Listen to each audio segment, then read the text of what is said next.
நம்மலாம் இப்போ குழந்தைங்கள சொல்கிறோம், ஆனால் கையிலேயே ஃபோன் வச்சுக்கிட்டே ஃபோனை தேடுவோம், கண்ணாடியை மேலே மாட்டிக்கிட்டே கண்ணாடியை தேடுவோம். இந்த மெமரி லாஸ், சின்ன சின்ன மெமரி லாஸ்க்கு வந்து நம்ம என்ன பண்ணலாம் அப்படின்னா, அக்யூபங்க்சர் பாயிண்ட் வந்து இருக்குது. நம்மளுடைய இந்த மணிக்கட்டு இருக்கு இல்லையா, இந்த மணிக்கட்டில் உள்பக்கமாக கரெக்டாக பார்த்திங்கன்னா இந்த சென்டர் பாயிண்ட், இந்த இடத்துல குழந்தைங்களாக இருந்தாலும் சரி, பெரியவங்களாக இருந்தாலும் சரி, நல்லா வந்து ஒரு 1 2 3 4 5 இந்த மாதிரி 25 டைம்ஸ் இந்த இடத்துல வந்து அழுத்தம் கொடுக்கலாம்.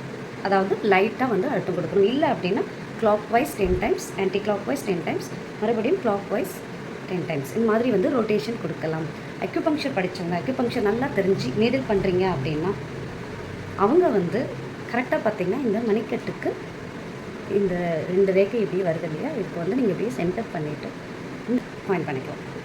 இந்த மாதிரி நம்ம அக்யூபங்க்சர் பண்ணிவிட்டு 10 to 15 மினிட்ஸ் நீங்கள் வந்து அப்படியே வந்து ஹோல்ட் பண்ணலாம். அதுக்கப்புறம் பாருங்கள் உங்களுடைய மெமரி பவரை. இது கூடவே நீங்கள் நிறைய வல்லாரைக்கீரை சாப்பிடுங்க. மாதுளப்பழத்தை தோல் உரிச்சிட்டு அந்த தோலை தூக்கி போடாமல் ஜூஸாக அடித்து குடிங்க. நிறைய பெனிஃபிட்ஸ் இருக்குது. இது போல் இன்னும் நிறைய யூஸ்ஃபுல்லான வீடியோஸில் சந்திக்கலாம். வாழ்க வளமோடு. நன்றி.